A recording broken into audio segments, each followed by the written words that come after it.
and the second one must be cast from your hand. Technically not necessarily the second one. It can be the first approach cast from hand, as long as you cast the approach that is resolving was cast from hand, and another approach was cast this game. So one of the combos that used to work that was kind of counterintuitive, you could play Sunbird's Invocation and then cast Approach of the Second Sun, your first one of the game. Reveal the top 7 cards of your library, choose a card from among them, and cast that card as long as its mana cost was less than or equal to the spell you just cast. So you would look at the top 7 cards of your deck, cast Approach from the top of your deck. It would resolve and not do anything, or it would gain 7 life because you did not cast it from your hand.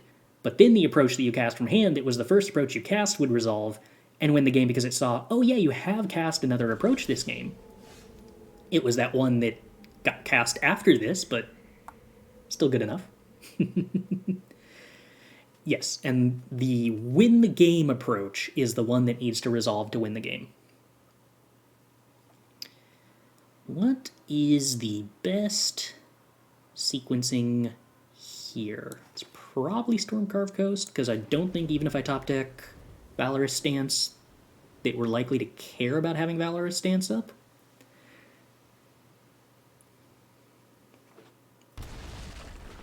Kalain, no! Oh, hello, Hinata. I don't have anything to do with you yet. I would love to foretell Epiphany, but something tells me that if my opponent's playing turn 2 Kalain, I'm probably supposed to have Jwari Disruption up. You should just play a 4-drop opponent. What's the worst that could happen? No, opponent, don't have good habits. That's bad. Ew. Alright, well, we'll negate the Inscription of Ruin.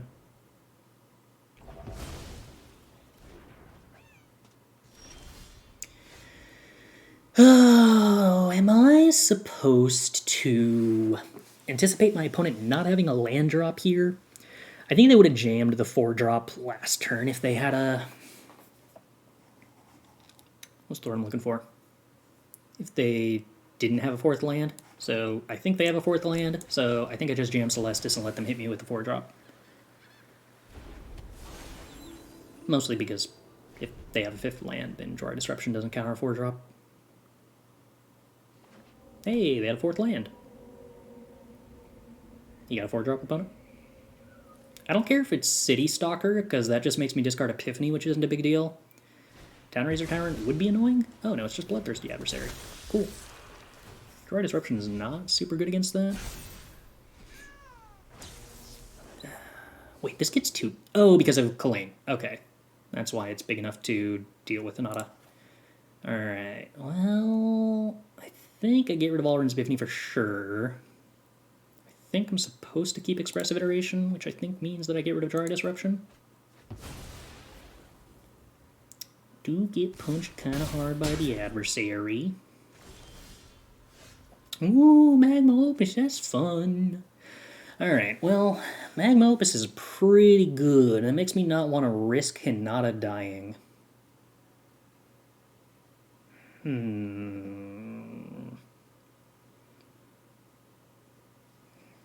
Wish I knew more about the opponent's removal suite and how likely they are to be able to kill Hinata. But I think the end result is that I'm not willing to risk it. So we'll Expressive Iteration. We will put a Jwari Disruption in hand. Why not?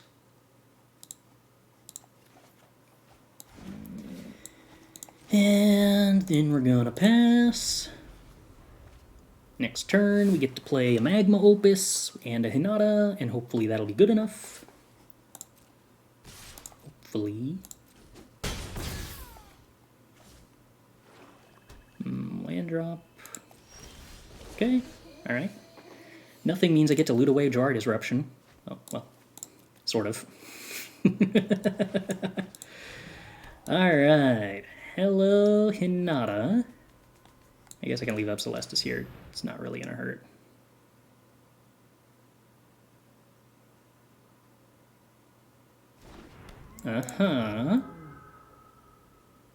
Presumably this now gets a removal spell targeted at it. No. All right. Wow. That's impressive. More land drops, huh, opponent? Sweet. I kind of feel like I'd like them to run their Bloodthirsty Adversary into an attack here, because then I can kill it with the Magma Opus token. I could also just take 4 damage and potentially set up for a discounted Magma Opus that actually kills Adversary. And I think I'm actually okay with that. Deal, opponent. If I take 4 damage here, extra for free, that loses me the game because they post-combat removal Hinata, then I will have been completely blown out, I suppose. Target opponent discards 2 cards. Right. Yes. I accept.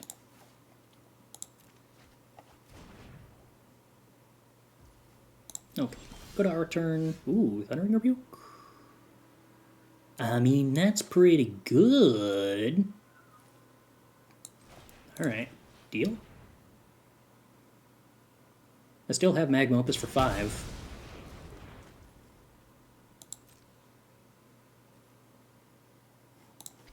Yeah, we'll attack. Why not?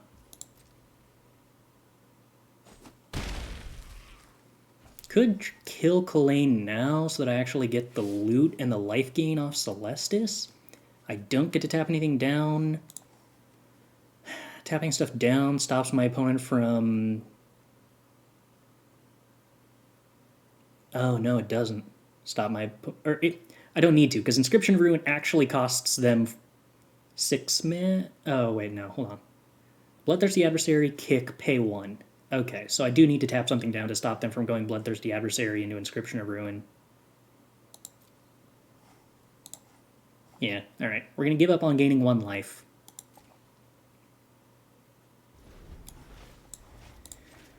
Okay, 2 and 2. Tap down 2 lands. Apparently that costs 4 and not 5. Oh, right, it was going to cost 5 to deal 4 damage to something. Right. No, we could have looted away a land. It would have been so good, but it's probably still worth it. No. Well, apparently the opponent didn't have the ability to do anything anyway. Okay. Well, I guess I'll kill them then, probably. Okay, well, if the opponent wants to use their last card, then I will do that. Yes, this many. Bounce these. 3 to them. Cast for 4. Good times, good times. Oh, we could have drawn the Galvanic Iteration before that to cast more Magma Opuses. Oh, that's a bummer. Alright. Considering that I'm not willing to board in A-Lier against decks that are probably playing Go Blank post-board, I suspect that my removal package is probably not good. I probably can't play this many Fading Hopes in that case. But, well, let's see. Cut the Fading Hopes, cut the Epiphanies, bring in the Behold the Multiverses, bring in the Rebukes, bring in the Disdainful Strokes, cut a Galvanic. I can probably, like, trim 2 Windfalls, too? I wonder if that's actually a good idea or a terrible one. I've never actually done that before. Was the Opus interaction an oversight? I don't know, but I'm pretty confident it's going to be, like, the best thing to do in Standard at the very least.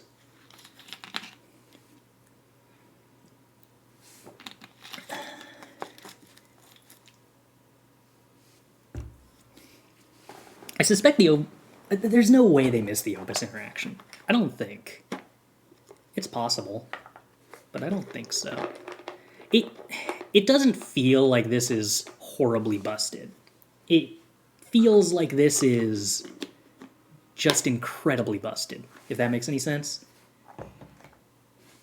The trick's going to be if we actually get this to a point where it has a good time against aggro. I mean, Hinata isn't actually a bad card against aggro, which is probably the most impressive part of this. You're playing a bunch of cards that aren't bad against aggro. You just need to find out if you have the removal to make that work. They missed Copycat? Yeah, but that was before they started doing a lot of the new Future League testing stuff. So I'm inclined to believe that it was unlikely that this got missed. I want to make Hinata Sublime Epiphany work in Historic, I believe. Good luck.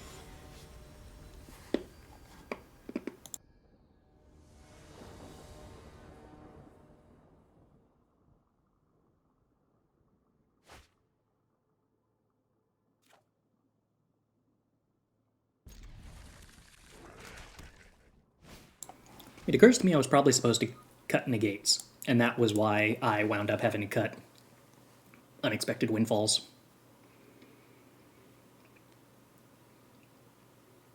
A little tempting to take Jwari Disruption here, huh? I feel you, Bonnet. Deny me a third land for Celestus? Mighty tempting. Oh, hey, cool. The best card that you can get off Break Expectations. I'm just going to take this treasure chest. Thank you. Alright, we'll show off to the opponent that we drew our third land already.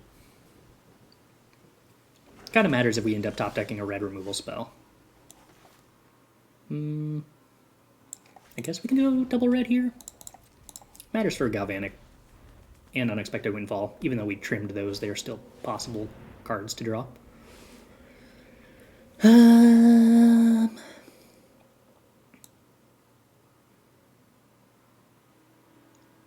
Okay, Reckless Stormseeker.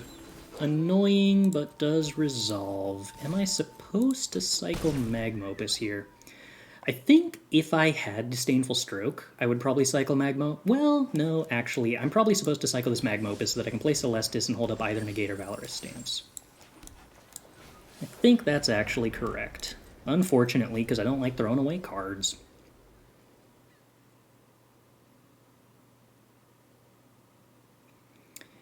Yeah, Mastery replaces the word target with the word each, which means if it's overloaded, it has 0 targets.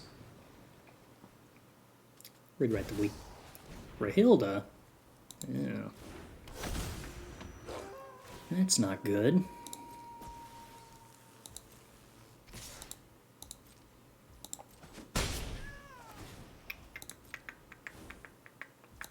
Windfall. Not the best, not the worst.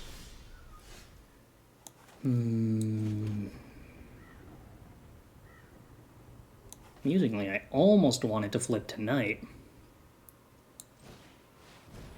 so that I could Valorous Stance something, but then the Rahilda has Double Strike, and that's probably worse for me. Yeah, having drawn both the negates in a match where I forgot to sideboard them out is kind of awkward. You just animate Hive here, swing for 8, put me to 4. I'll get to loot and gain a life and get rid of one of these negates then? Is there merit last turn to pass the... let the wolf flip and then stance it? Yeah, the downside of that is then I don't play Celestus, which kind of hurts. But there wasn't 0 merit.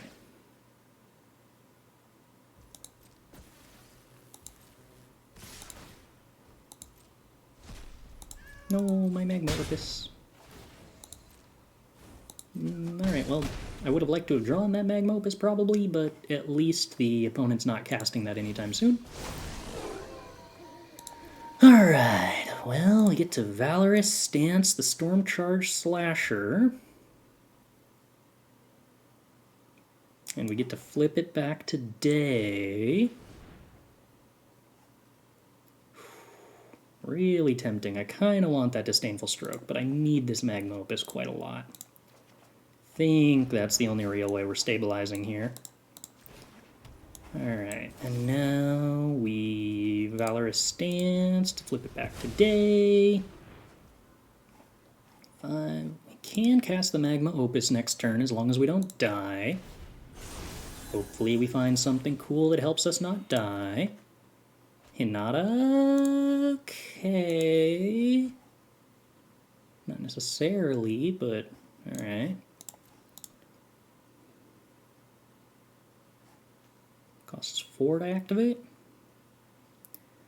Does Hinata make March of Swirling Mists cost blue no matter what? Yes! Yes, it does.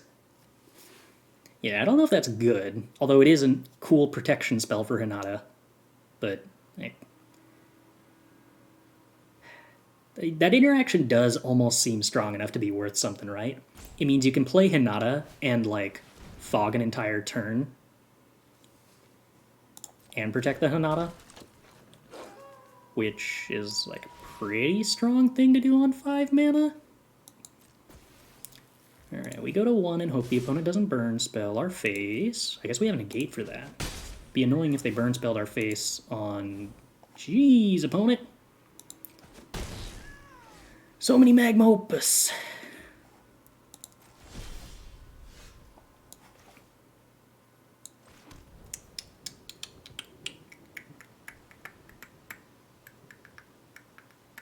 Okay, so I play Hinata, and then I have 4 mana. Magma Opus, if it targets one thing, costs 5 mana. So I can Hinata, kill Stormseeker, deal 1 damage to the opponent, tap down the Hives, have 2 blockers for Rahilda. Die to play with fire. Alternatives. Magma Opus, Stormseeker, tap down 2 Hives, 1 blocker.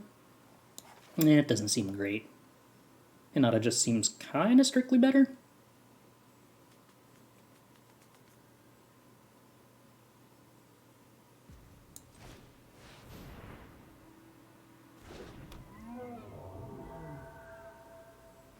I could choose not to kill the Stormseeker. Kill the Rahilda instead, and then I get to hold up Negate.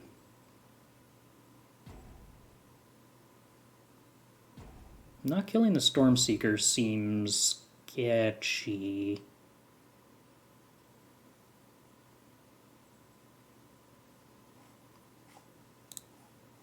I think I'm supposed to kill the Stormseeker. Ray of Enfeeblement. Oh, alright, well. That's kind of a problem, isn't it? I did not think that was a card that was likely to see sideboard play, but here we are. Negated it is. Alright, well...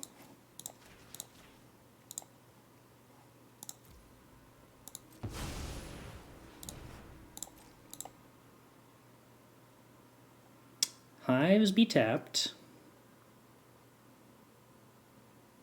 Rahilda be dead. Blocker for Stormseeker. But now if they have any creature they can play...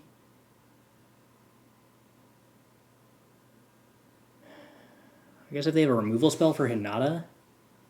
Well, they have to have a removal spell for Hinata and then a creature they can play? That's kind of hard. No, not really, because they can do a removal spell here with the 2 mana from Hives. Okay, that's better. That's better, that's better.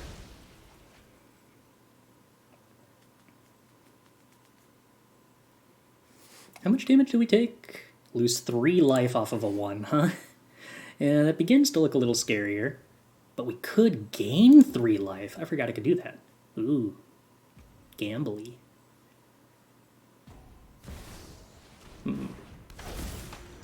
Rahilda. Sure. But can't attack. Okay. Well, now we need an answer to the Hive next turn.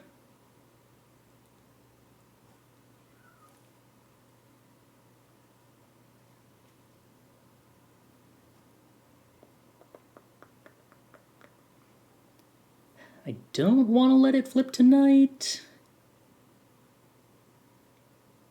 I mean, I do get a loot to try to find a removal spell for the Stormseeker. I think I'm supposed to activate the treasure chest here over playing Behold the Multiverse. Probably. 5% chance I die. Yeah, I think so.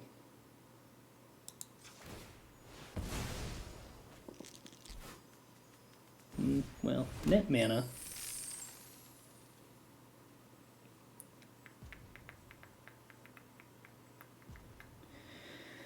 Which isn't actually helpful.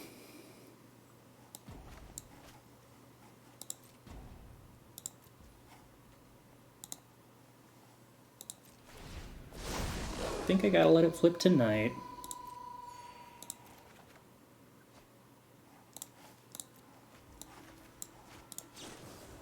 Really would have preferred that to hit the gain 3 life mode.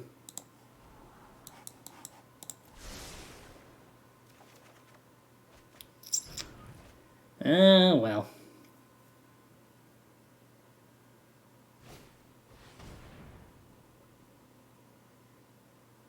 Wow, opponent, that was... If they were going to do that instead of hiring up the Hive, I had, like, actual outs I could have done. Huh.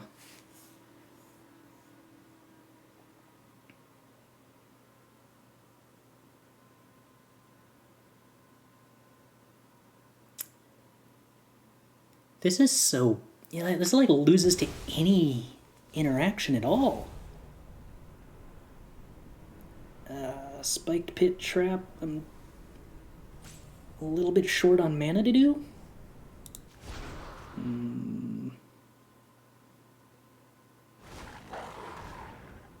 Oh, okay. That makes sense. That would explain it.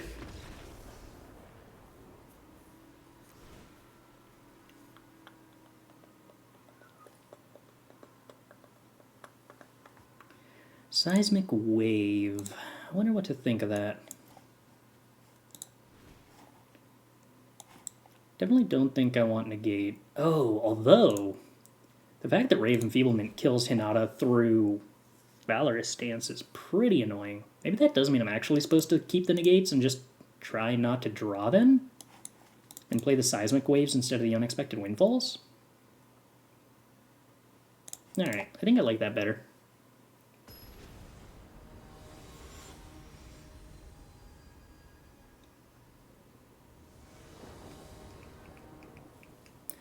Alright, let's take the play. This is not stellar if the opponent has a Rahilda, but acceptable.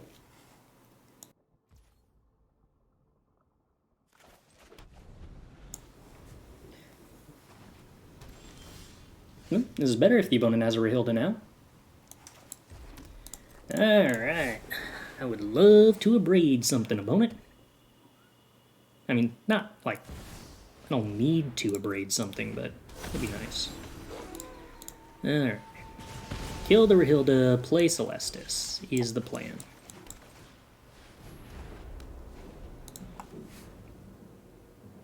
This deck is kind of nuts, how it's been doing. It's been doing pretty well. I'm still not entirely certain how our matchup against legitimately aggressive decks is, but we haven't lost yet, so kind of good. We're definitely getting rid of Celestus. We're probably getting rid of Galvanic.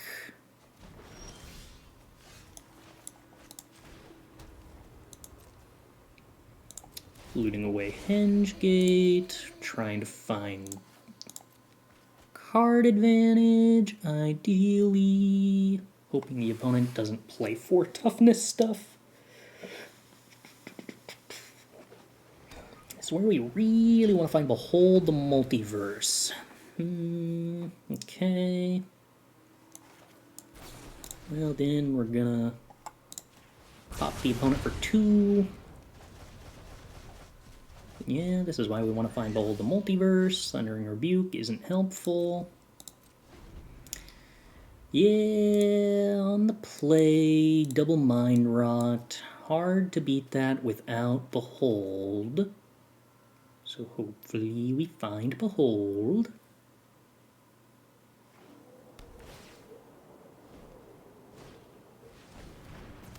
Bloodthirsty Adversary, Mind Rot's Thundering Rebuke. Pretty good.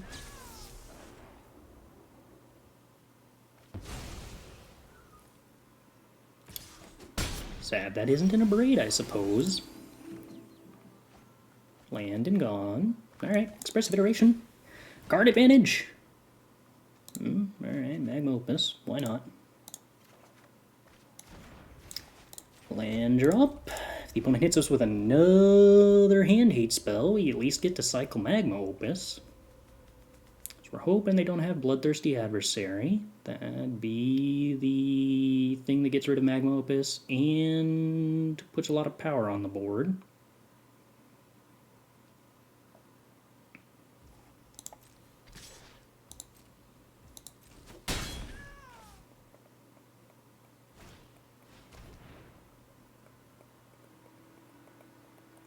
Would I rather have a card from Break Expectations or a treasure?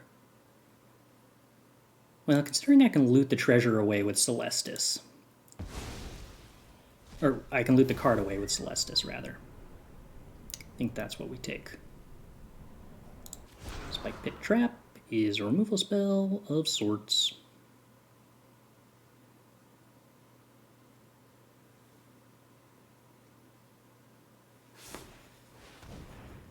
Yeah. Bloodvial Purveyor being ever so slightly bigger than Spike Pit Trap is kind of inconvenient.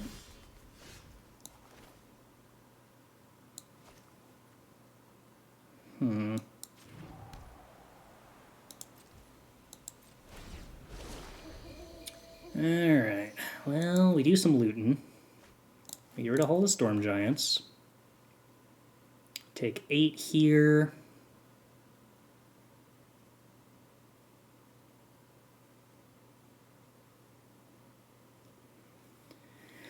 Could choose to take 9 if we Spike Pit Trap the Bugbear instead.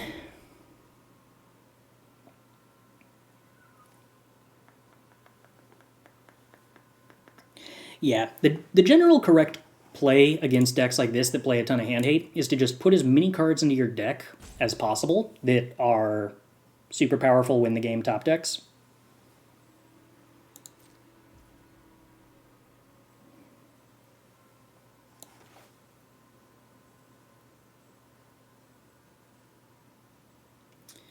Alright, so I think the plan is I play Spike Pit Trap, I try to roll to make a treasure, and if we succeed, then we top deck Magma Opus. Alright, we do succeed, we make a treasure token. So we take 9, top deck Magma Opus. We top deck Negate, which isn't helpful at all. Which means I can no longer hit Magma Opus. Hit a land drop, that's not helpful. Valorous Stance is actually helpful.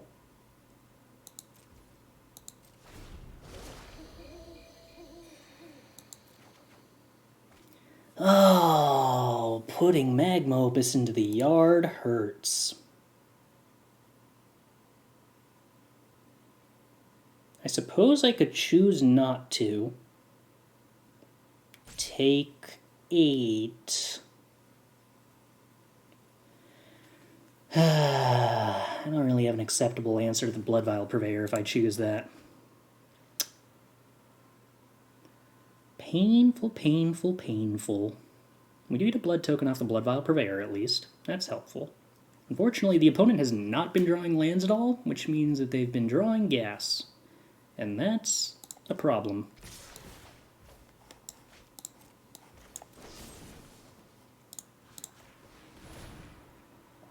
Eat the blood. Heal the Purveyor. Take the damage. Top deck Magma Opus. Ideally, we don't. We draw land. That's not helpful.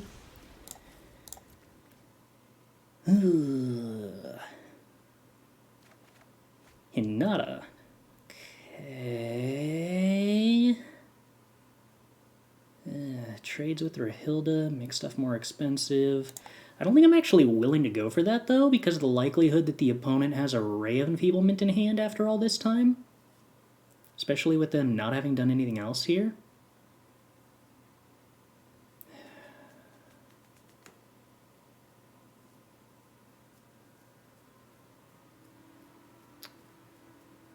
If they don't have Ray or any other removal spell, then our line is trade Hinata for Rahilda, go to 4. I think we just have to, like, fire up the Celestus and hope to hit, like, an Expressive Iteration or something. Or no, just actually a removal spell for Rahilda, huh? Or no, anything we can cast at sorcery speed stops it from flipping back to Night, at least. Yowzas. Behold the Multiverse, so close to good. Many other turns in this game where Behold the Multiverse would have been good. Okay, so now we have to top deck removal spell for Rahilda. We do have some instant speed ones. Assuming we manage to succeed at that, then Behold the Multiverse is the most important card. We're not dead on board currently. Unfortunately, Disdainful Stroke, while generally good, not acceptable here. At least not better enough than Behold the Multiverse.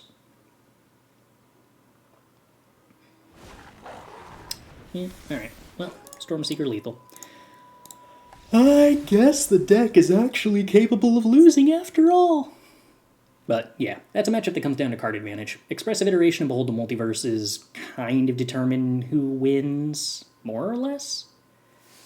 And yeah, we saw one Expressive Iteration, which ain't enough. Not when the opponent top decks 2. Well, what did they take with Behold?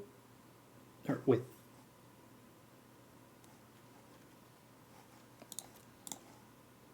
No, the Break Expectations was after the Go Blank. Right. I was getting confused on the sequencing because they exiled some of their cards. Alright. Well, now here's a hand that makes land drops. Alright. I'm on board.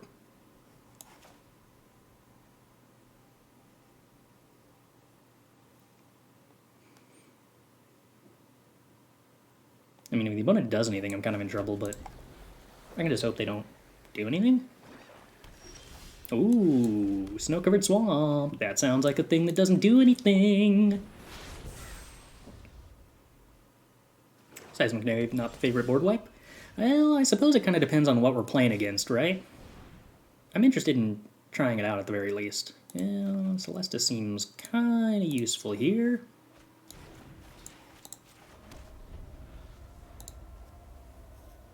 I think Seismic Wave specifically with Galvanic Iteration is really interesting. I would not play it all without Galvanic Iteration. But also it's very interesting with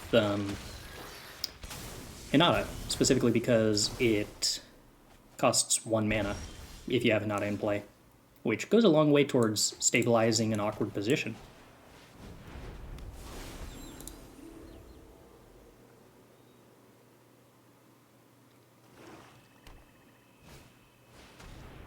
Ooh, City Stalker Connoisseur would be scary, so I'm happy that doesn't resolve. I don't think I'm supposed to windfall at sorcery speed here. Oh no, super not, because we would love to loot. Fantastic.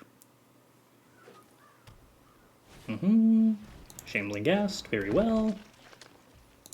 I'm just gonna discard things, draw things, make treasures. I love mono black. It just sits around not interacting at all. It's the best. More Epiphanies, okay. Go to my turn, loot away a Thundering Rebuke. Keep cards that do things instead. Play cards that draw cards. Oh no, none of these cards do anything. Well. Oh well. We tried. Could foretell A-Alrund's Epiphany, I suppose. Yeah, why bother? I'm probably going to Unexpected Windfall, discarding Negate.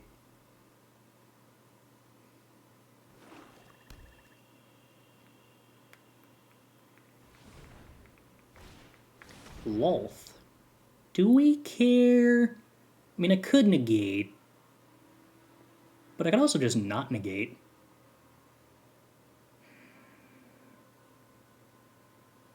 Yeah, I don't know why I would need to care. Just doesn't seem like something I'm supposed to care about. Let's Windfall, discard Negate, make some treasures, draw Galvanic Iteration. Yeah, I did have a Negate. This is true, opponent. Go to our turn, draw Galvanic. Galvanic. Epiphany, probably. Seems good. Galvanic. Epiphany. Do I have enough mana? Galvanic, Epiphany. Yes, I have exactly enough mana. Alright. Galvanic.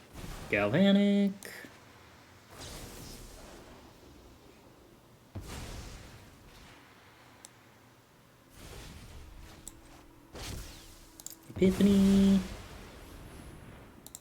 Okay. That wasn't actually lethal, because, like, I did still only get 2 birds that they could block, but alright. Can you talk through that one a bit more? I feel like I would negate 100% of the time there, so I'm interested to see that. So the reason that I didn't want to negate there is mostly that my life total is so high, and I have so much card draw in hand, and I'm representing Foretold A-Alrund's Epiphany with another A-Alrund's Epiphany in hand, that I just, like, I don't actually see a world in which the law threatens me. So the fact that I can just ignore these 2 spiders for a bunch of turns because my life total is so high means that the only part of law that's, like, scary is that it draws them a card and loses a life. But I kind of just think that I'm going to accelerate past that so quick that it's just super unlikely that matters. Or super unlikely it makes the difference. Compared to me drawing 2 cards there and making 2 treasures, lets me do way more busted stuff on my next turn, which is exactly what we top decked into. It's a matter of me feeling like I scale faster resolving Unexpected Windfall than they do resolving Lolth, I suppose. Okay. So I want to play Behold the Multiverse against the deck that's going to be boarding into Hand Hate. And I probably don't want Fading Hopes. I probably don't want Abrades or Thundering Rebukes. I probably want Seismic Wave. Interestingly, I probably want Negates. I probably want Disdainful Strokes. I could probably trim a Hinata. I don't think I trim any Magma Opuses. I don't actually think I care enough about Valorous Stance in this matchup. Could cut Windfalls. I don't know if that's correct. I can probably cut an Epiphany.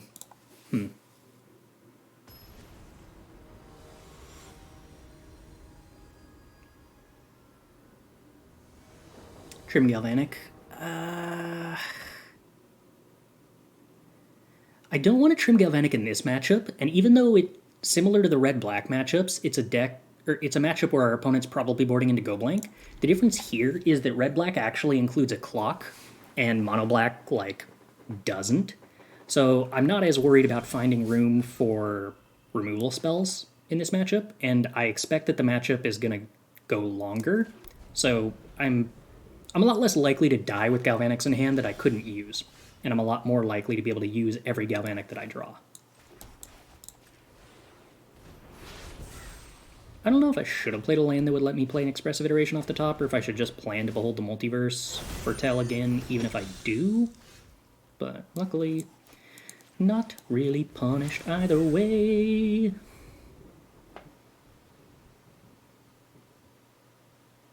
I wonder if I'm supposed to just jam Hinata on 4 here. Force them to kill it.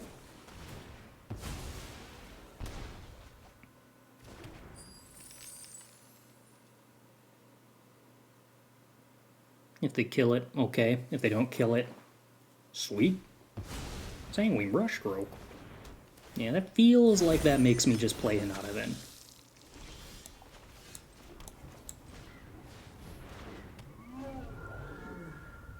I feel like I just win if they don't have a removal spell for Hinata here, and I don't know how many removal spells for Hinata they have.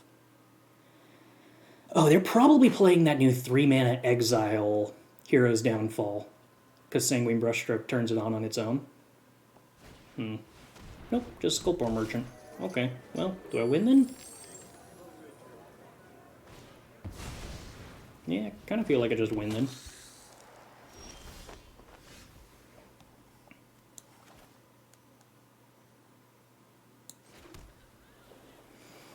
Am I supposed to kill the Nighthawk Scavenger and the Blood Artist?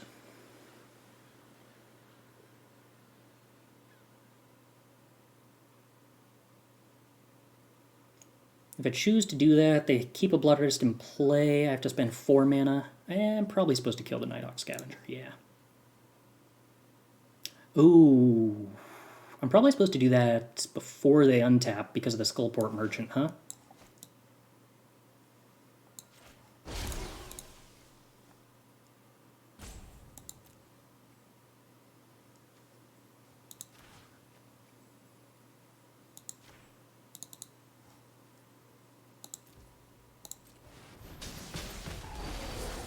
Okay, more Magma Opus seems sweet. Opponent does ping us for 4, which is kind of a bummer. They didn't see Hinata game 1. Oh, that might be true. Yeah.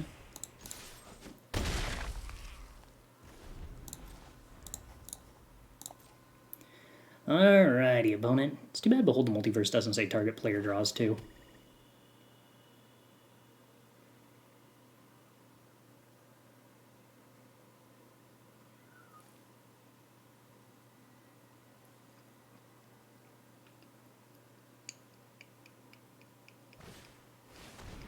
Ooh, I would not like to get my board wiped, so I'm just going to use that 1 mana counter spell to counter that. Bryant Cabano, thanks for the follow. Glad you're enjoying the stream. How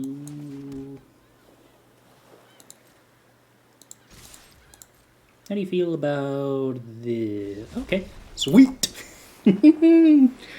That feels fun.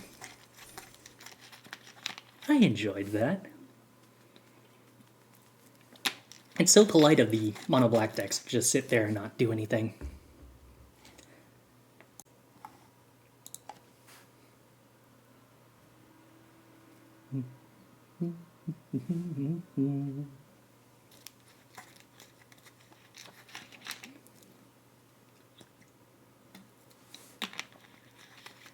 Issue only cards from Kamigawa Neon Destiny in the deck builder type.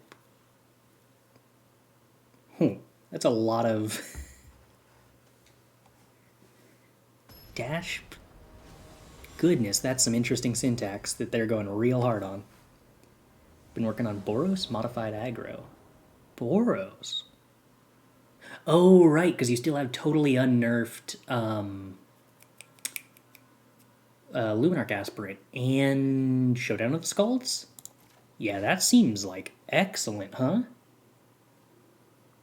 Yeah. Star Pupil. That's going deep. Alright, we are going to have more than 1 land. This, however, seems fine. We can probably ship A-Alrund's Epiphany. Kami's Flare seems real exciting. It reminds me of, like, unlicensed disintegration at home. Very much the feeling I get. Set Neo, they just failed at escaping things. Oh no! But I appreciate them informing more folks of how that search UI that isn't really documented works. Alright, well... we're a little ways off from Magma Opusing.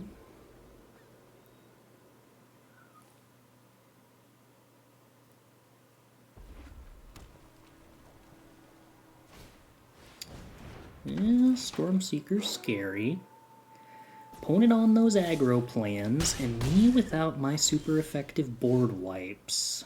Awkward. Alright, well, I think we're Unexpected Windfall, discarding Unexpected Windfalling.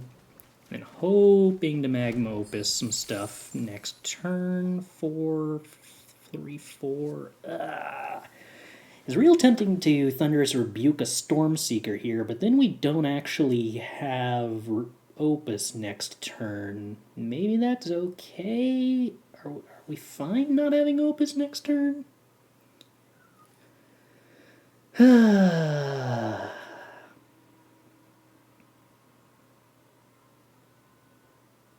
It's already not flipping to Night.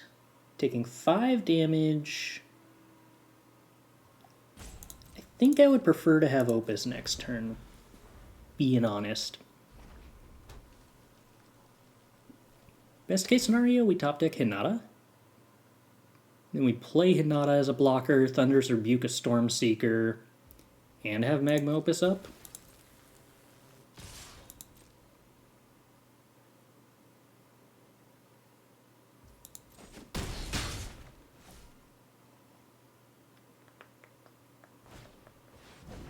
Ugh. Alright, well, Agnes Inspiration means we're in a heap of trouble.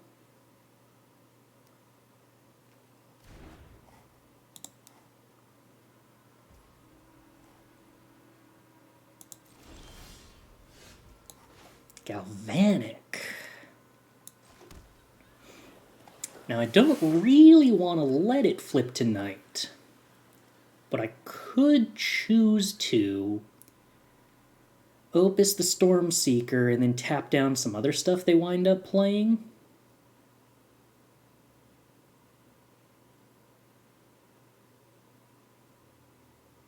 Could be Bloodthirsty Adversary and another Stormseeker possibly.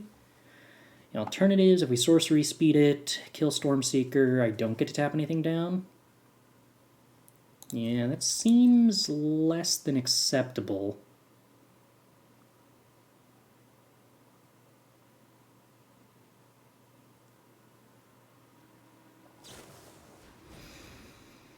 Yeah, burn spells are scary. Oh, but I also get to gain 1 life by letting it flip tonight. That probably is a huge reason to have done it this way. Take action. Yeah, we're okay getting rid of Jwari Disruption in this spot. Everything else represents actual removal and card advantage.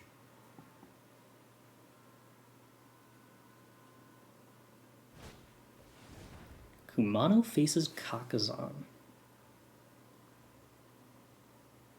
1 damage to each opponent, each planeswalker.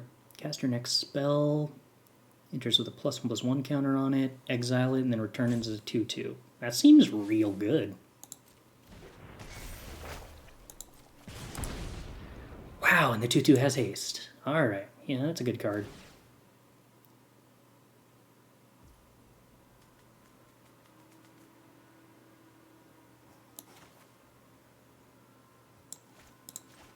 Alright.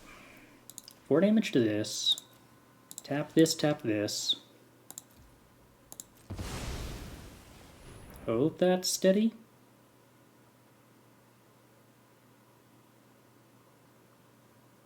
Good die.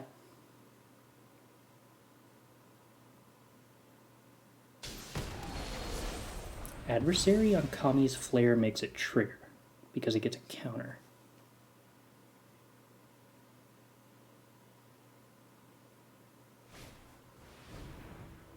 You'll have to run that by me. What does that mean?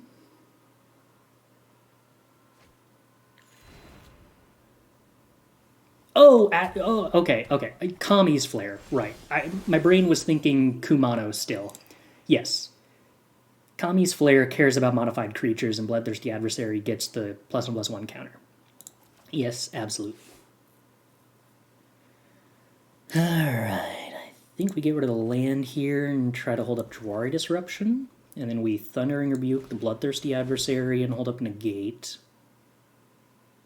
I think we might have actually stabilized this on the back of Celestus somehow.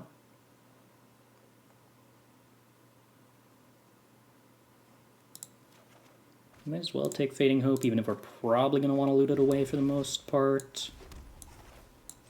Thundering Rebuke the Adversary. Well, I mean, I might want to Fading Hope something the turn that Kumano flips if they try to attack with 2 lethal threats.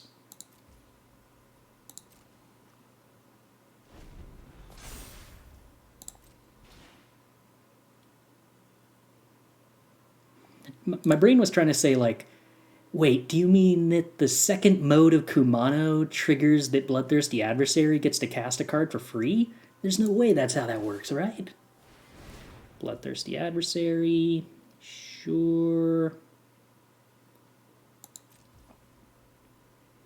I could Jwari Disruption this to stop them from flashing something back.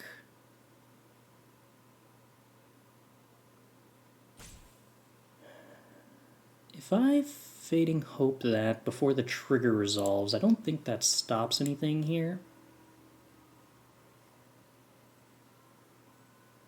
I think I'm just supposed to Jwari Disruption whether they flash back, I guess.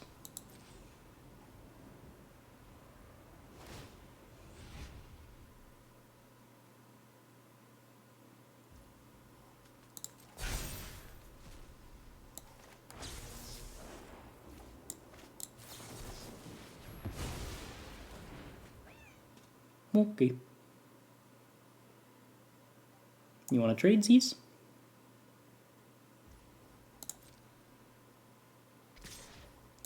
Opponent wants the trade Z's. Okie dokie. Fine by me. Make a land drop because it helps us play Fading Hope and Haul, or Haul and Negate. Both are good. Gain some life. Do some looting.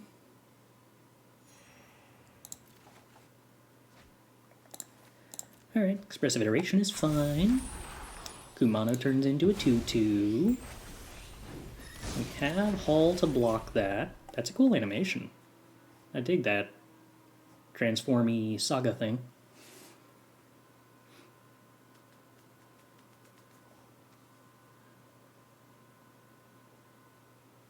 I wonder how to feel about the lore that, like, a pot with a picture of Kumano on it is so incredibly better than actual Kumano ever was.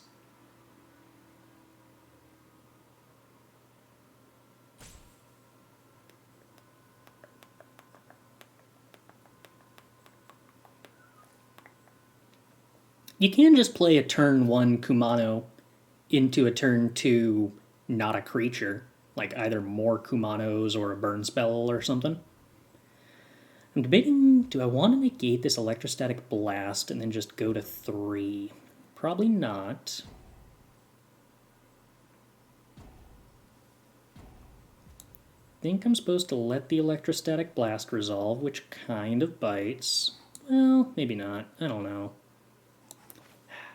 Yeah, I'm not actually going to haul here, but I don't think I want to let my opponent get card advantage off Electrostatic. Sake bottle? Sake bottles? I could see that. But specifically, I mean, like, not necessarily referencing the exact art that's going on here, so much as, like, does it feel kind of disappointing to realize... If the character knew that they were getting one-upped by a painting of themselves? Like, I don't know. I feel like I'm a cool person, but if you told me that a picture of me had better magic stats than me, I'd be sort of bummed.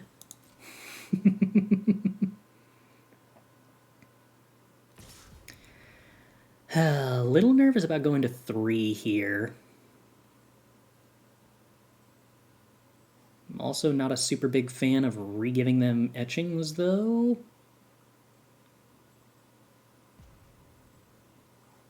It's fine. We're not actually going to 3, we're going to 4, and I don't think the opponent can kill us here.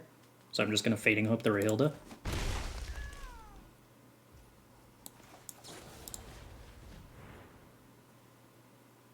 We prefer the Dorian Gray scenario. That's fair.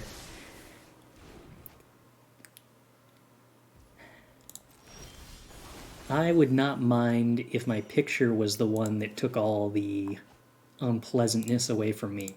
Certainly beats the alternative.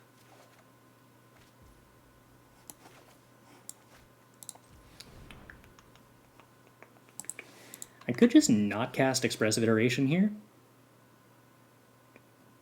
And then get to loot.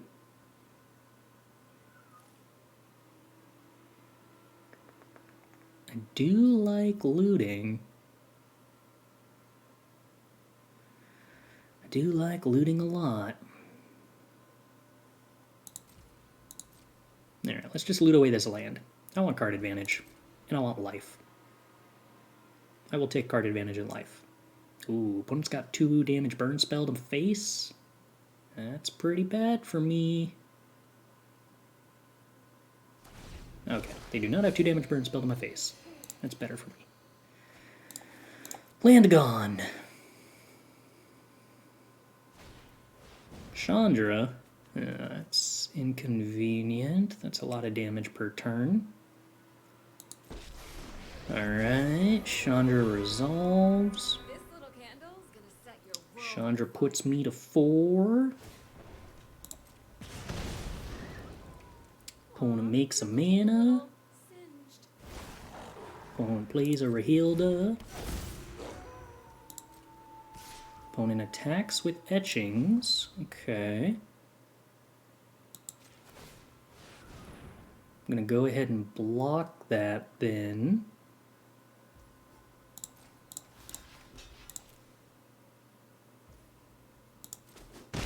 Cool. Then we get to braid the Rahilda. Then we get to kill the Chandra. Flips back to day on our turn, and if we do nothing, it flips to night on the opponent's turn, and we gain more life. I like gaining life. Hinata. Tempting, but not quite there, I don't think. I think I do play this Sundown Pass, though, so that I have 2 mana on my opponent's turn, which might draw into something meaningful to do with the Celestus.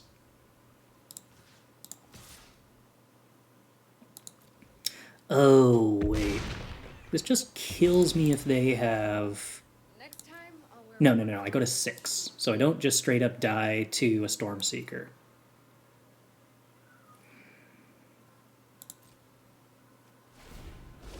Yeah, I think it's worth gaining the life here. Get rid of Hinata.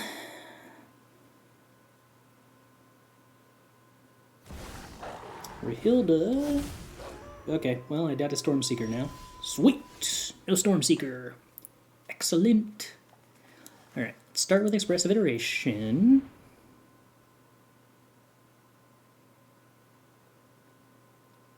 Put Jwari Disruption in hand, and exile Expressive Iteration, cast Expressive Iteration again, flip it to day.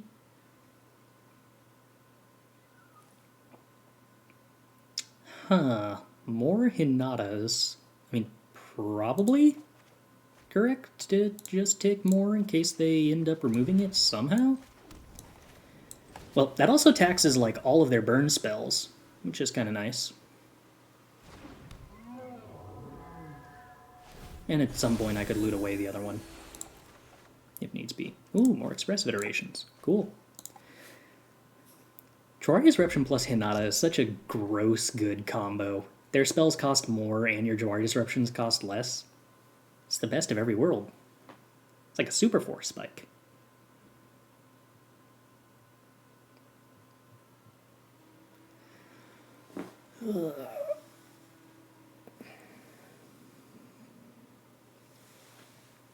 My opponent has to have a combination of spells to kill Hinata that costs less than 4 mana normally. So like 1-drop and 2-drop. That can't be that easy for them to do. I can't think of that many spells they would have that do that. How much life is Celestus gain does this game? I'm going to say like probably 10 or so. Maybe almost 50k channel points again. Okay, next stream. So that's 3. That looks like 3. Okay, so we will Galvanic. We will Epiphany. 2 extra turns. Get to do 12 damage with Hinata. 7 damage with Hull. Not quite lethal, but close. Next stream will be treated to think of some nice songs by then. You see, the problem with that is I'm running out of songs I know that aren't show tunes. So I might have to actually start, like, really nerding it up. Kind of dangerous. I don't know. I know I shouldn't really bother to keep a list, but I have to admit, I've kind of forgotten a lot of what songs I haven't done. Take care, Lena Knight. Thanks for stopping by. Negate. That seems good. We can probably get rid of this Galvanic Iteration. Oh. Jwari Disruption. Okay. Let's Expressive Iteration. Try to draw some cards. Ooh. Well, that seems good. I mean, I do want to cast Unexpected Windfalls, but I also kind of want to attack with all the Storm Giants. Oh, who am I kidding? I'm not a coward. I don't need to kill the opponent. I'm only here to draw cards.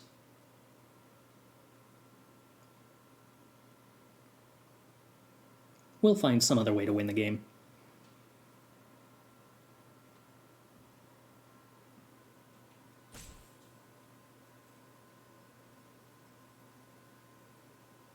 If I activate Celestus, I gain 2 life here. You think we could get back up to 20 life before we end this game? I think we could pull it off.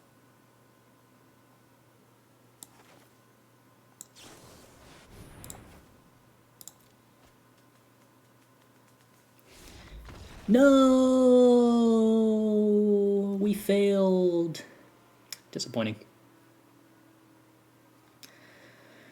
I tried. Leers, Thundering Rebukes, Seismic Waves, Negates? Probably not Fading Hopes, which is probably an indication that Fading Hopes need to not be in the deck if I'm not willing to play it against this deck. Epiphany's out. Iteration's out. I guess Negates aren't good with Leer. I guess I actually should keep the Fading Hopes in then, if I'm not going to bring in the more Negates because of that.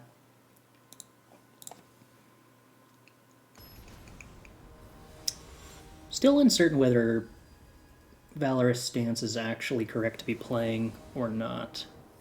Kind of felt ho-hum about it. I've also kind of felt ho-hum about the the Fading Hopes and the Leers, so uncertain. Alright, well, we have a Fading Hope, we have a Hinata, we have Magma Opus. There is a plan. Has Hinata been any good so far? Absolutely, extremely. Very, very, very, very, very good. Not a meme, even a little bit. Just a super good card.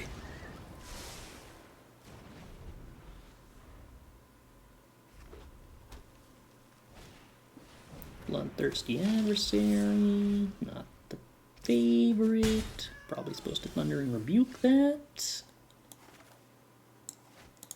Would I prefer to Thundering Rebuke it or Fading Hope it? I don't really want to put it back in their hand, so we'll just Thundering Rebuke it.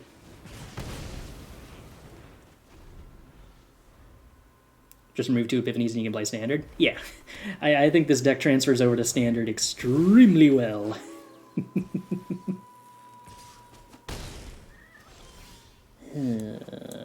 Alright, not the greatest turn 3 setup. Hope they don't have another Slasher. That'd be a bummer. They do. That was a bummer. I have been punished. Oh no. Don't need more lands.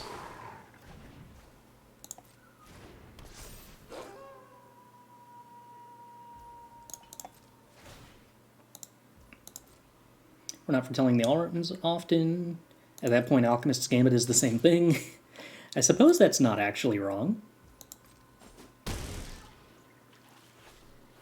Yeah, unfortunately that means I'm now chump blocking Hinata onto Stormcharged Slasher. which also means that I can't actually Magma Opus here.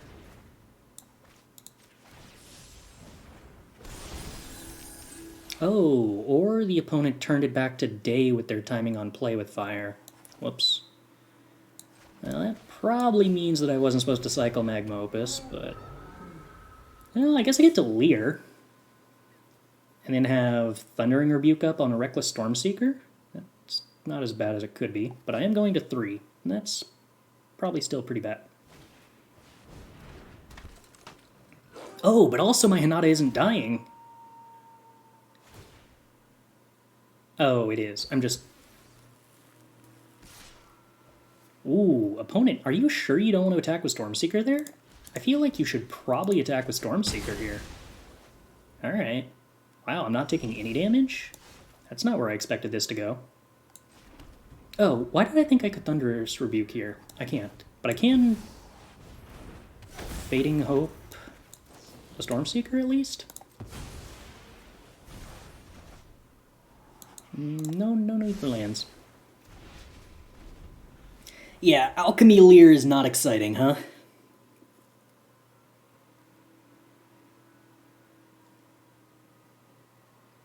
Oh, right, if Hinata was alive, I could have. Yeah. This is true. This is true. My own plans. So convoluted and warped that I forget what I was thinking.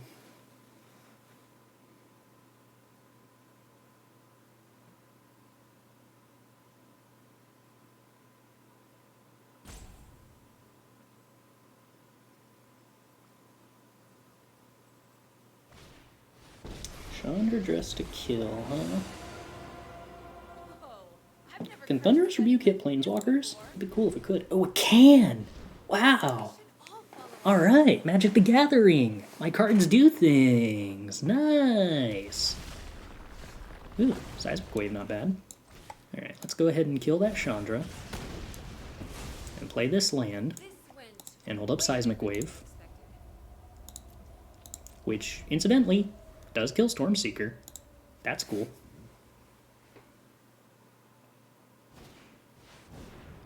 I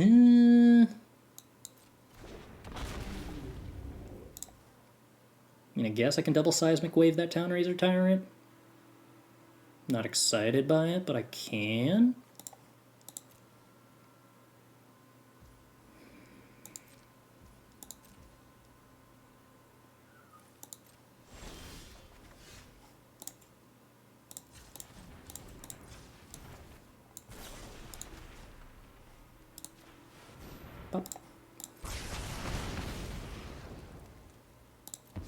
Yeah, I don't want to keep that around. No, Hinata! I should have trusted in my deck and not cast the Seismic Wave! I could have still killed the Town Razor Tyrant anyway! Boo! Alright, well, let's do extra damage to the opponent for free. Why not? Okay, well, I can actually Magma Opus at sorcery speed next turn. So that's cool.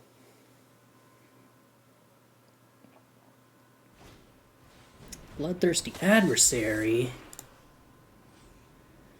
Kicking play with fire, targeting face, I go to 4.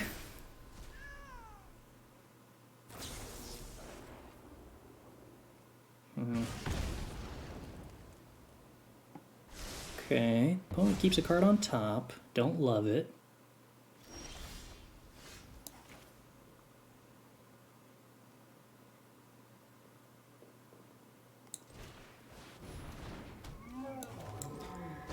Alright, target opponent's face, target the adversary, target my Leer, target my Hinata.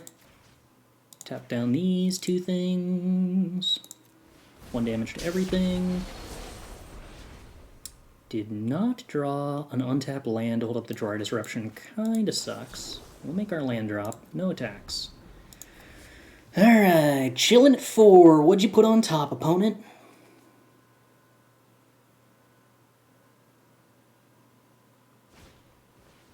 Kumano does 1 damage to me, puts me to 3. Yeah, Hinata discounts for each. It's extremely good! Yeah, Hinata discounting Magma Opus to cost 7, not a very big deal. Hinata discounting Magma Opus to cost 2. Very big deal. Yeah, well, I definitely think I want to block here. Okay, we are going to Windfall, discarding Windfall, which seems fine with Leer, and then play a land, and Windfall, discarding Jwari, and then hit some lands, which isn't great, and then we could Windfall, discarding a land. I don't know that I want to do that here, really.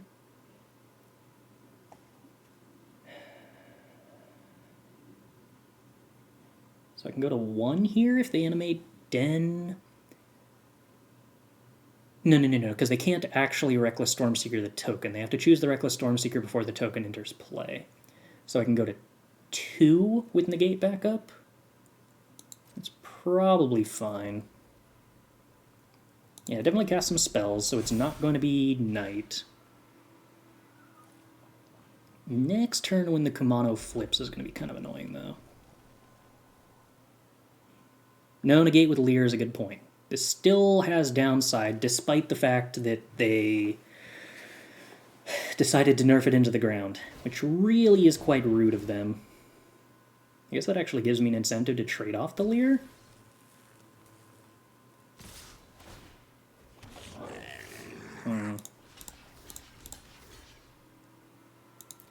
Okay. Sweet. Opponent didn't kill us. I like that. Draw some cards. Seismic Wave. Could kill Leer here if I chose to. Should I choose to? Seismic Wave kills Kumano and the Goblin token. That's neat. Expressive Iteration. Put a Magma Opus in hand. That seems good. Exile other stuff. I'm not planning to use it. Do I have lethal?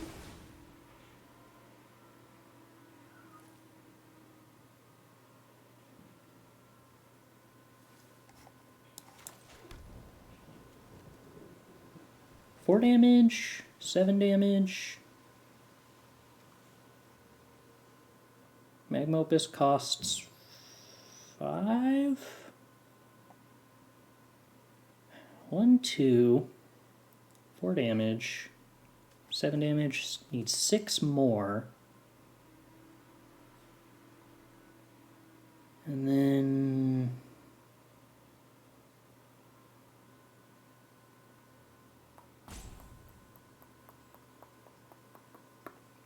I have 7 mana to deal 6 damage with Magma Opus. Is that possible? 7 manas, 4 and 3.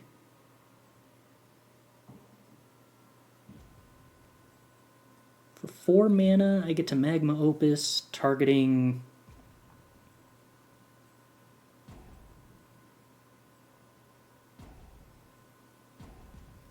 how much damage? I don't know.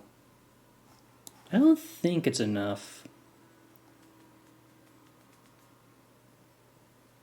It's a discount of 3 to do 4 to something, so I can do 5 and then 1. And I said I needed to do how much? 6?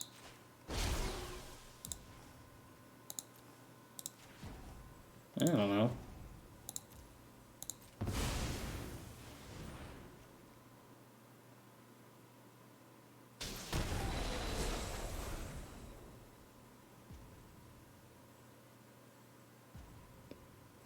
Seven plus 4 plus 1. I think that means I'm still short, right?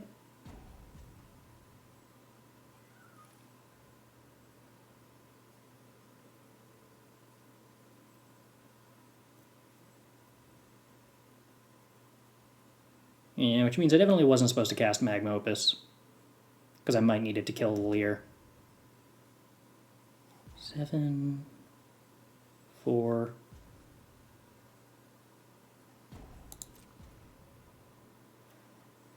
7 plus 4 plus 2? And I can only do it for 1? I think.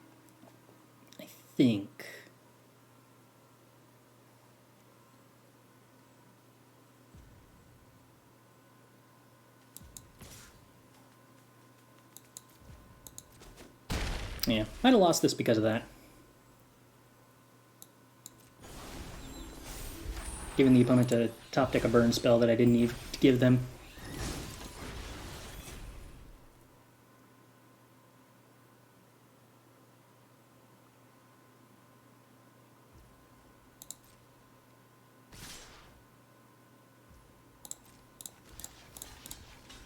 Okay, if they let this damage happen, that's extremely good for me, because now I can Seismic Wave Leer.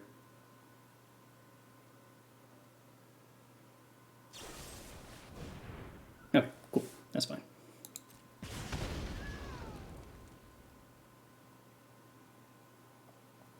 That doesn't change nothing.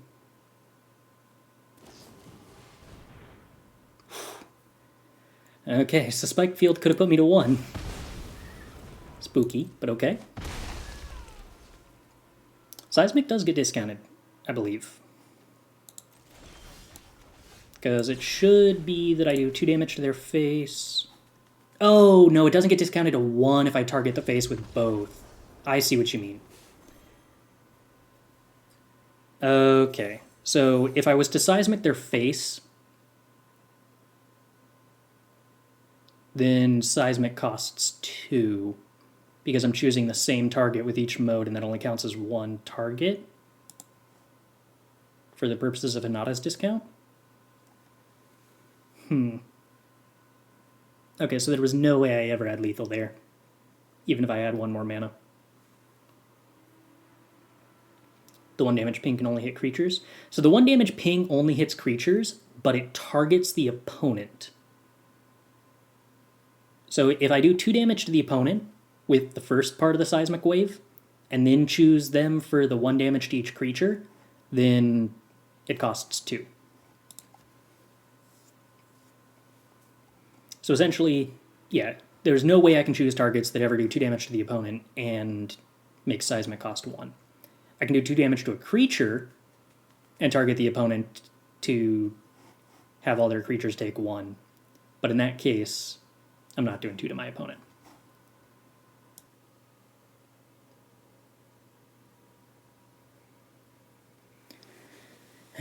Once again, we're waiting for a long time. It must mean that there really is just everybody flocking back to Standard, huh? Good for Standard. I suppose you don't have to worry about getting A-Alrund Epiphany in Standard, do you?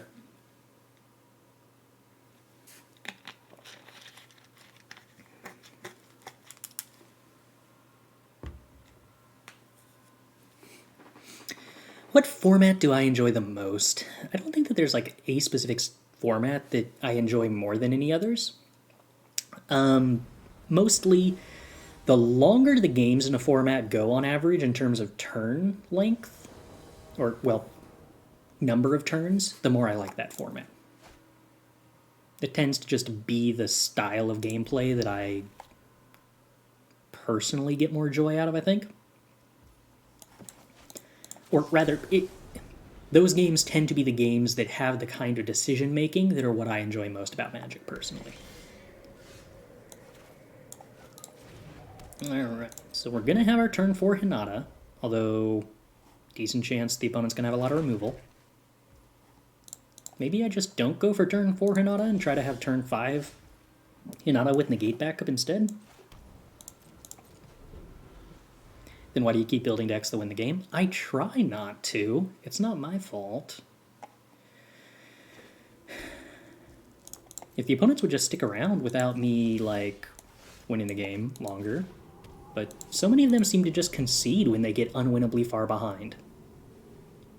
Does that include limited or still prefer constructed over limited even if limited games can go longer? I enjoy limited a lot. It's harder for me to compare limited to any particular constructed format because it's a little more apples to oranges than individual constructed formats to one another. Sure, Nadar resolves. But yeah, I played limited for probably like 2 years before I ever touched constructed. And I still enjoy it a lot.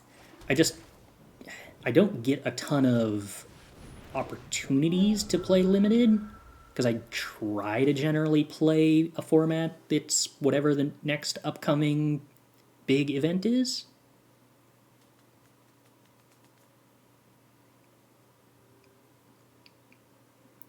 Watching Chris play aggro and ask for tradesies every combat phase is great, though. I mean, I spent a while playing Teamer Adventures after Clover got banned. Give a creature -2/-2. Oh, I see. So that my Hinata doesn't technically trade with the Nadar? Alright, I should probably counter that, otherwise when they complete a dungeon, my Hinata dies. And I don't want that.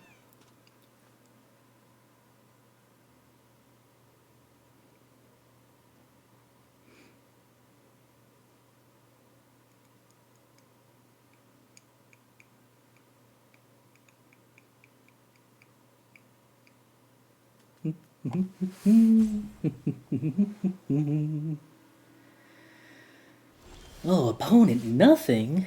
No attack? I mean, that makes sense on account of, like, Hinata kind of invalidating attacks, but alright, I guess I'm on the aggro deck now. Let's set an upkeep stop. Let's cast an Opus. Gonna deal 3 damage there and 1 damage there, and tap all my opponent's white sources.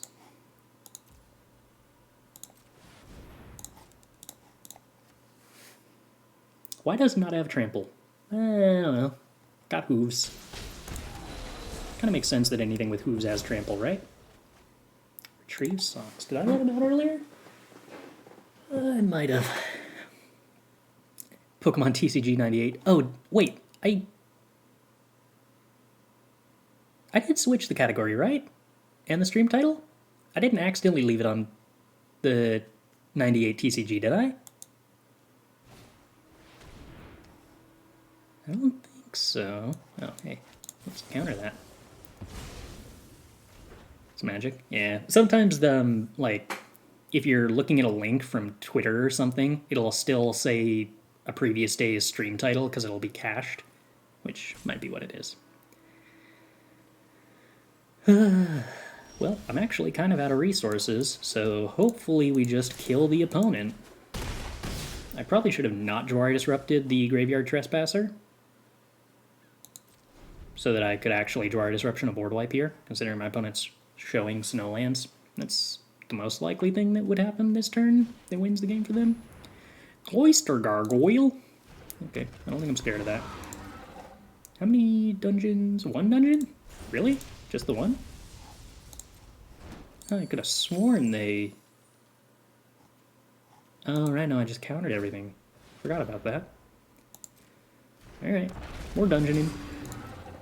Don't attack, you're shortening the length of the match. Yeah, we may be about to have things end.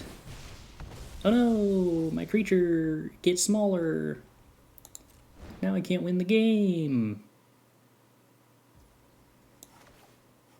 Okay, well, maybe we'll just top deck something that's lethal. I don't know. There might be some of those cards in our deck. I don't even think I should bother abrading here. Oh yeah, I should. Because if the Nadar attacks next turn, then they draw a card. And that sounds awful. Ooh, all the Storm Giants. That makes it a lot harder for them to have lethal here. Or, well, no. What's the opposite of lethal? That makes it harder for them to avoid dying here. That's the one. Look, it's not my fault the opponent's doing things that don't stop me from killing them.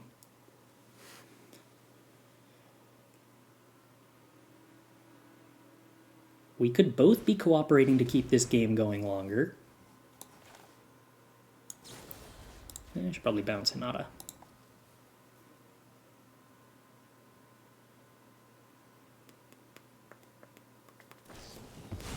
Feign death. Target creature gains when this creature dies, return to the battlefield tapped under its owner's control. No! The opponent's gonna have 2 blockers for my Hall of the Storm Giants. This is terrible.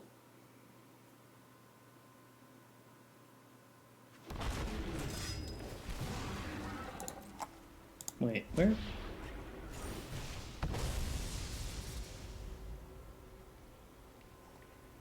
I'm confused. Why? Oh, That's the trigger. I see. For some reason, my brain was trying to tell me that it was a different creature. Oh, it's the artifact border has me confused. That's why. Why is this so big? Wait, why is this a 5/5? What? Isn't this a 3/3 with a +1/+1 counter on it? Am I going crazy? Nadar? Oh! Nadar has more text. Alright, I wasn't aware of that.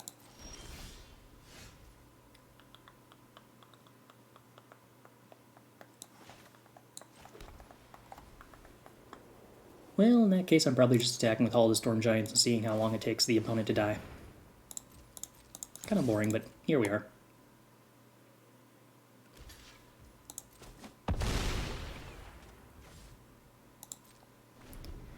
We got a Valorous Stance, take out a Cloister Gargoyle.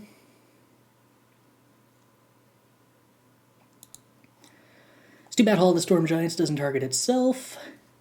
For whatever reason, I guess that still wouldn't be a spell. So, definitely never getting a discount with Hinata. That's a bunch of blockers, kind of inconvenient. Cloister Gargoyle goes and punches stuff, kind of annoying.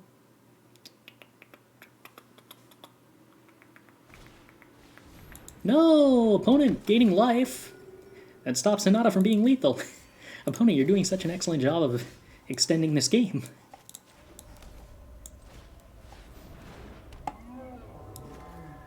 Yeah, let's go ahead and just kill that Lolth before our opponent draws more cards. A setback. Nothing more.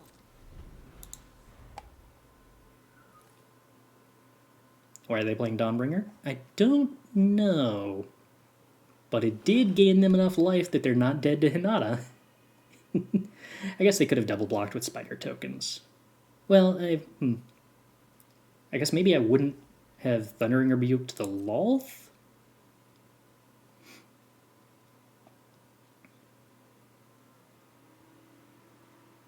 Maybe. It's an awful lot of damage, opponent, but you got it.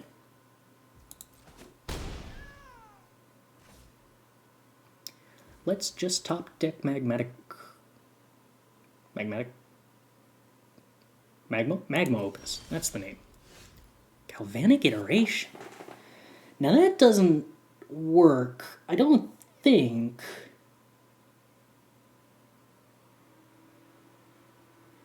Because I can't choose different modes with the Valorous Stance.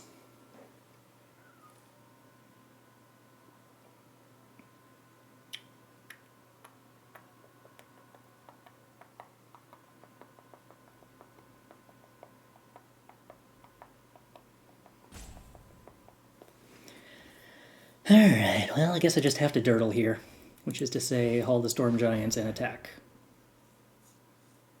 I can Galvanic Valorous Stance, though, to kill, like, 2 things if they decide to animate a land. Specifically only the cave, but, yeah. Well, actually, what happens if I swing with both here? They double block Hinata with spiders, chump block Hull with the Dawnbringer Cleric. I give Hinata Indestructible.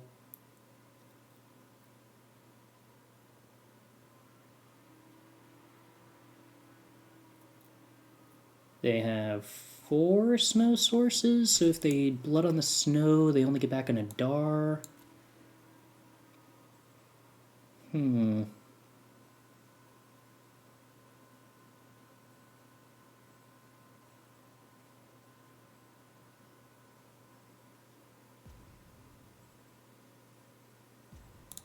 Alright, I think I can probably swing with Hinata here.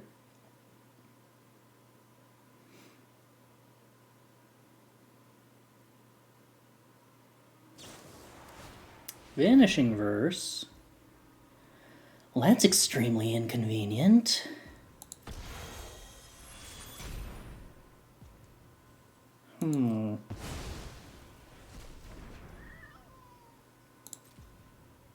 Well, The opponent could have tried to go for lethal by not blocking with the spiders, which they probably should have done. So I trample, put them to 3. Oddly close game.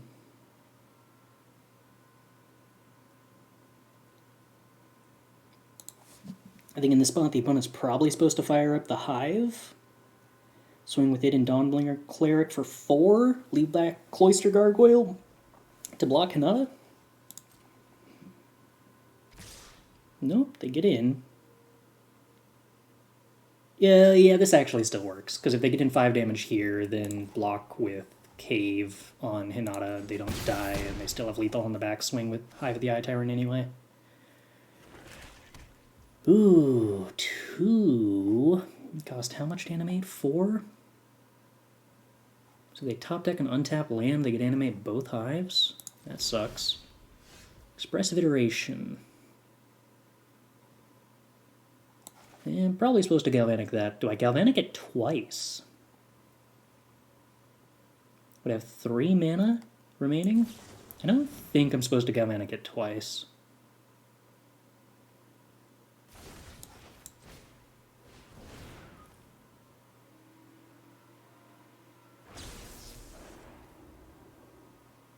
Epiphany? That's not good enough, right?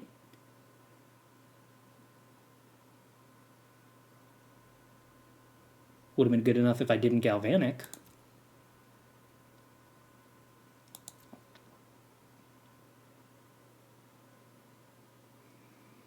So if they don't top deck a land, as long as I keep Hinata back as a blocker, the best they can do is 4 me, and then 7 me if they top deck a land, and I don't have anything interactive. I don't think Jwari Disruption is likely to make a difference.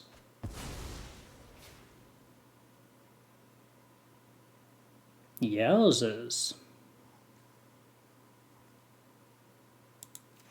Okay.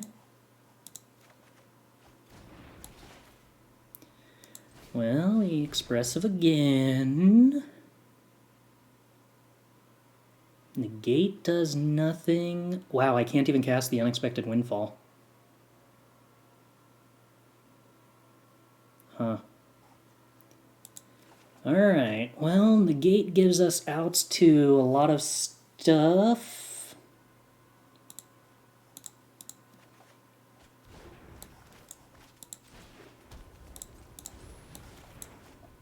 Foretell Epiphany. Alright, so we lose to untap land. We beat most other stuff.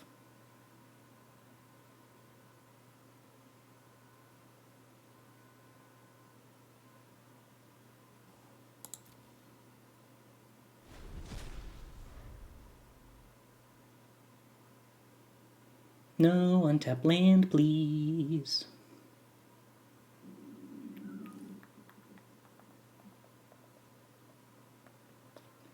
I like the thinking. No! Alright, miss it, opponent. You should miss it. Wow. I can't believe I dug 9 cards deep and didn't find a single thing that was useful.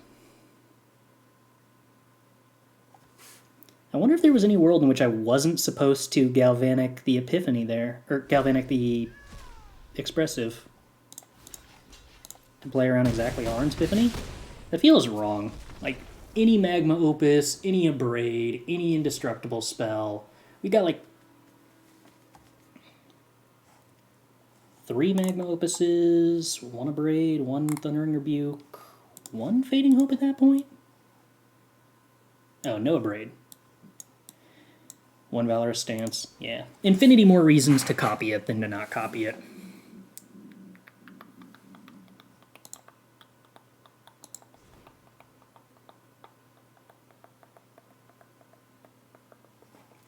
Okay, no Fading Hope. Negate is fine. Epiphany can probably get cut.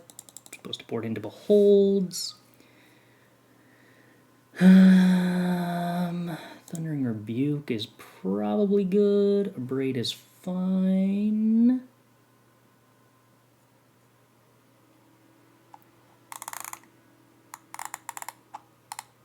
Need to cut, though. What do we cut? This deck looks like it could play a Laurel Commander 3. A little too expensive, I think, but otherwise, I'm with you in spirit. What are we cutting? Probably Windfall? Probably Windfall. I'm still not exactly sure how much this deck values the mana ramp element of Windfall.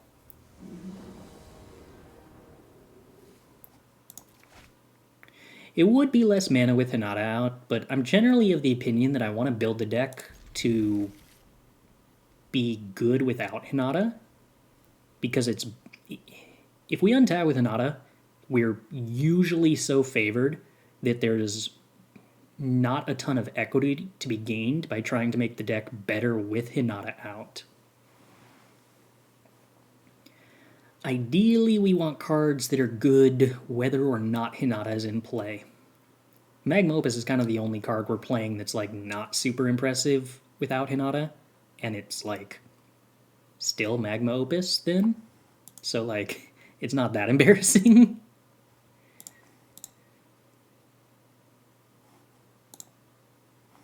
It's only mostly embarrassing.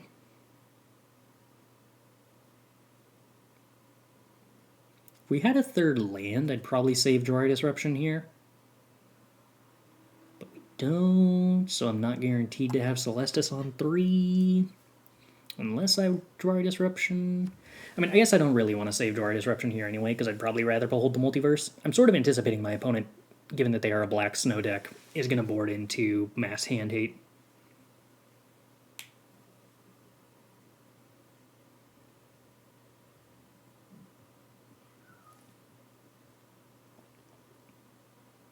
I suspect what I really need to do is figure out a way to build this deck that plays Divide by Zero. Is there a Bard class Hinata deck? Probably not. Splashing the 4th color seems pretty tricky.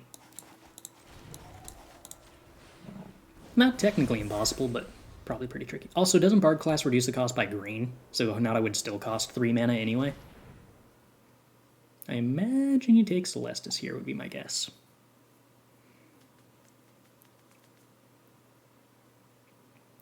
But I'm happy I foretold Behold the Multiverse, because that's the best card they could take. We play Sundown Pass, even though it gives the opponent more information, on the off chance that there is something Valorous Stanceable going on here. There probably is not. There is not. Okay. Well, opponent gets to do some adventuring. We're going to Galvanic Behold the Multiverse.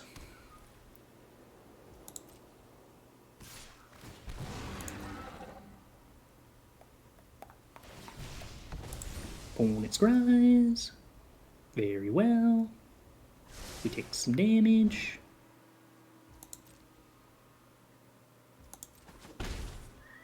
Okay. Opponent plays a Paladin. Very well. Is Venture actually fun to play? I don't know. But Triumphant Adventure and Nadar are fun cards to curve out into one another. So, like, probably.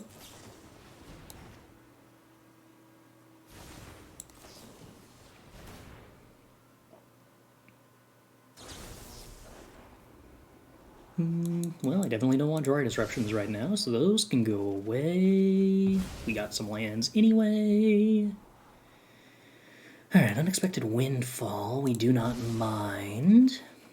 And Hinata, we do not mind even a tiny little bit. Hey, alright. Got another white source. We get to play Hinata. We have our Magma Opus. We got a Valorous Stance to protect our Hinata. Now's the part where my opponent Disdainful Strokes me off of the treasure token. Is that what's about to happen? Do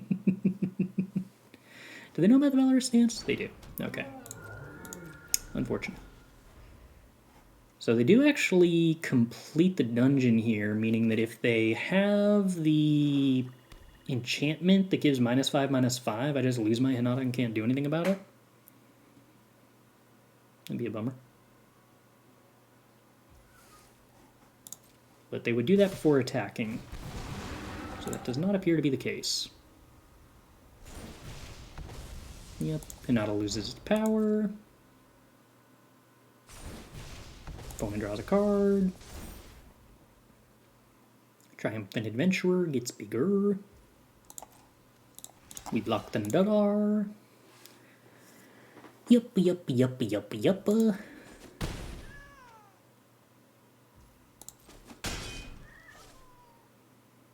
Next turn, we can double Magma Opus if the Hinata survives. That would be cool.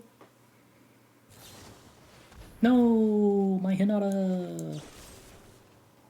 I would like to try to protect my Hinata. It succeeds. You got more ways to kill the Hinata, opponent? No? Okay. Well, that should mean that we wipe their board and tap all their mana down and make 2 4/4s. I believe, if I'm doing mana counting correctly. Well, now we can't wipe their board. That's a bummer.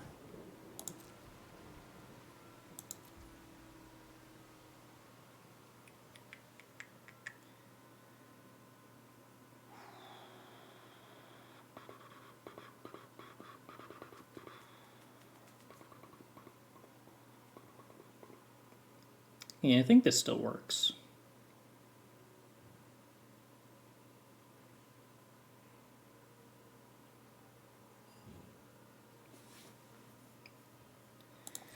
Okay, upkeep, Galvanic Iteration. I guess they could kill Hinata in response to the iteration. I never really thought about that. That's actually kind of inconvenient. Alright, 2 to the Nadar, 1 and 1.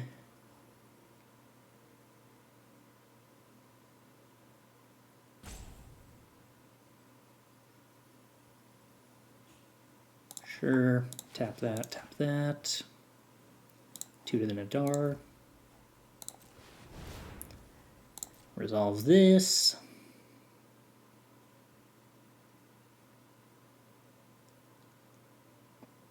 Two to the Nadar, 1 and 1. Tap the other 2 planes. Doop, doop, doop. Doop, doop. Okay, so now I can reorder these. It was just some glitch when I targeted their face? Is that what happened? Weird. Okay. Also, I targeted Nadar first for sure, and it still didn't put the 2 on the Nadar? So I have no clue how it chooses that?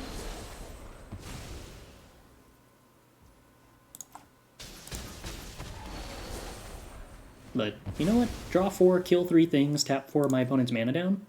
Pretty fun use of 6 mana.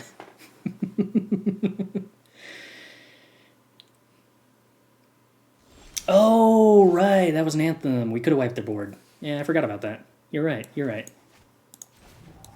I forgot how that was. Oh, I think we'll be okay.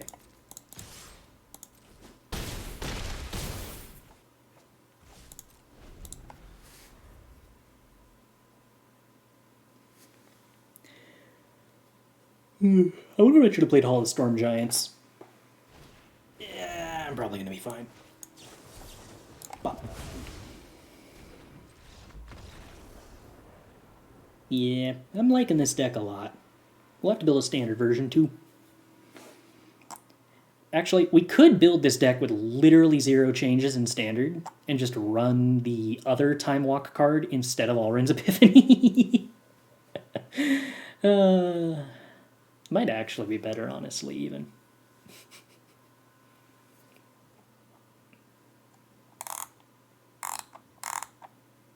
The only thing that changes is that this deck... Wait, does this deck literally just get straight up better in standard because the only thing that changes is you get a buffed A-Lier?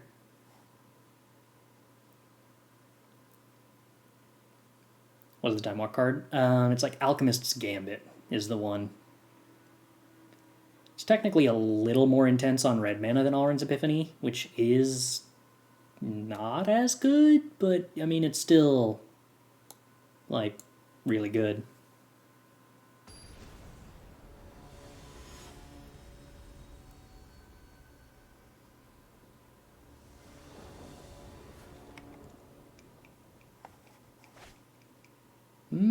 Okay, 2 mana removal spell, card draw spells. Seems keepable. Red-green being worse than standard is cool. Also, there's a bunch of mid-range decks in standard that can't really handle Negate.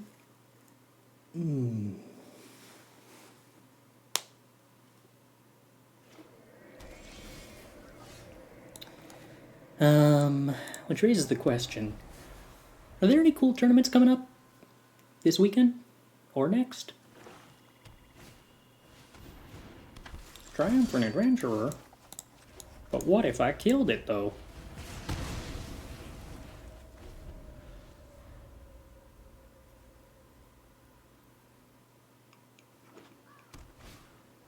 Cloister Gargoyle? But what if I ignored it, though?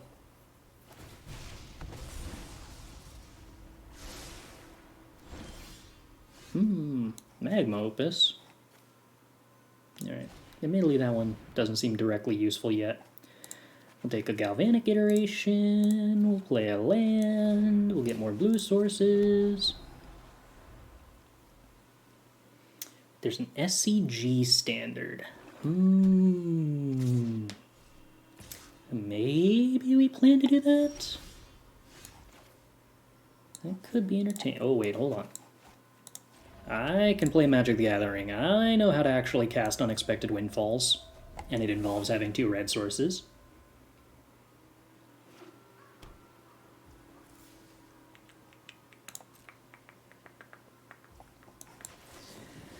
Let's get rid of Jwari Disruption here. I'd rather have cards that draw cards than cards that don't draw cards. Lands do help us cast cards that draw cards. That's nice.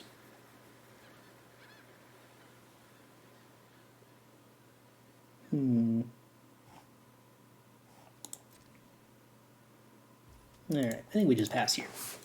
Don't gotta worry about it turning to night yet.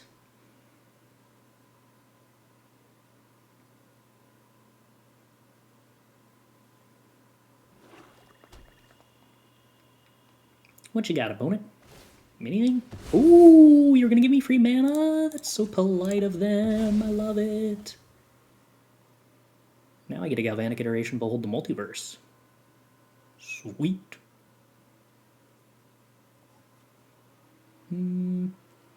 Let's go ahead and get a white source. Why not? Could cast Magma Opus here. Oh, wait, if I Galvanic Magma Opus, that puts me further away from Galvanicing, or if I Galvanic Behold the Multiverse, that puts me further away from Galvanicing Magma Opus. Not gonna do it. Not gonna do it. I don't need to draw 2. Because I can draw 2 instead. What are we playing in Alchemy that isn't in Standard? Literally nothing. We have a nerfed A-Lier. We technically have Epiphany. We could replace Epiphany with the exact same card in Standard, but yeah.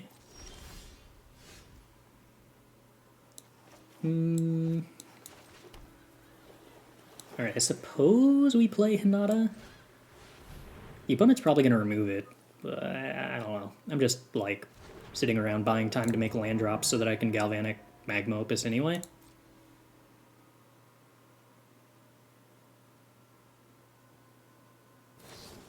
No! A removal spell! Who could have seen this coming? Anyway. We're running for Behold the Multiverse, because if I draw a bunch of cards, I want to discard fewer of them to hand size. We gotta think ahead. Opus now? No. We got plans for that Opus, and it involves casting 2 of them. Expressive Iteration? Alright. I'd like to draw Windfall. Hey, we drew Windfall. Cool.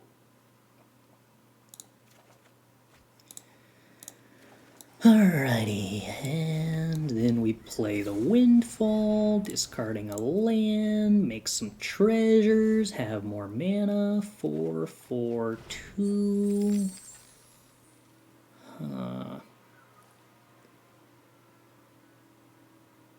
Convert Celestus into a mana next turn. Net lost 1 mana, unacceptable. Alright. Now, can we triple Magma Opus next turn thanks to Hinata? I think that might be the case.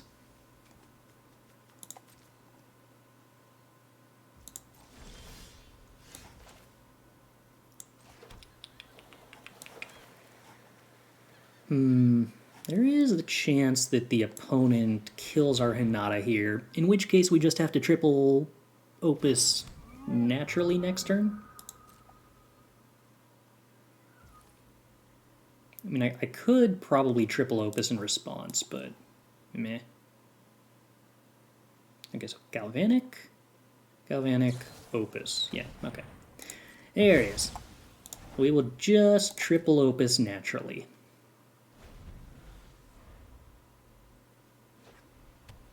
Iteration first and then Opus? Oh, like iteration first and then play the Hinata? If I was planning to cast the Opus on my turn, then yeah. I would agree with that. But I wanted to do it on their upkeep or not at all.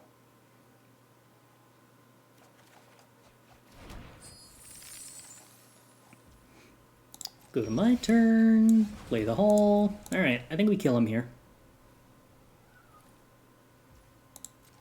Yeah, iteration, then Hinata, then Opus is a way to sorcery speed 2 Opuses if that's what I want to do. Through removal for Hinata. Oh no!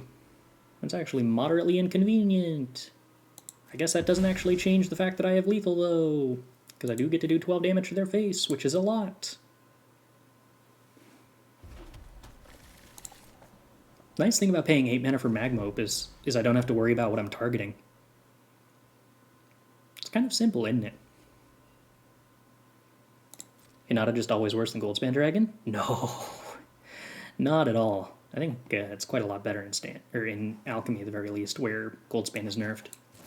You can't play Goldspan Dragon into Magma Opus on the same turn and have a blocker.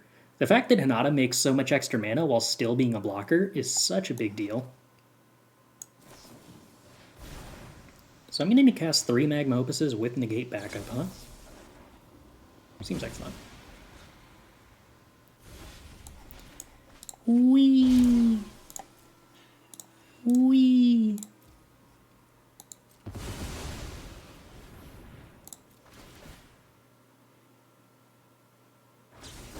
Wee! Wee!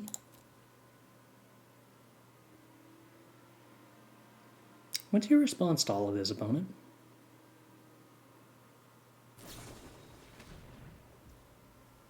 Okay, well, it's not dying. It's just getting tapped. So that works. Oh, hey, cool, more Magma Opuses.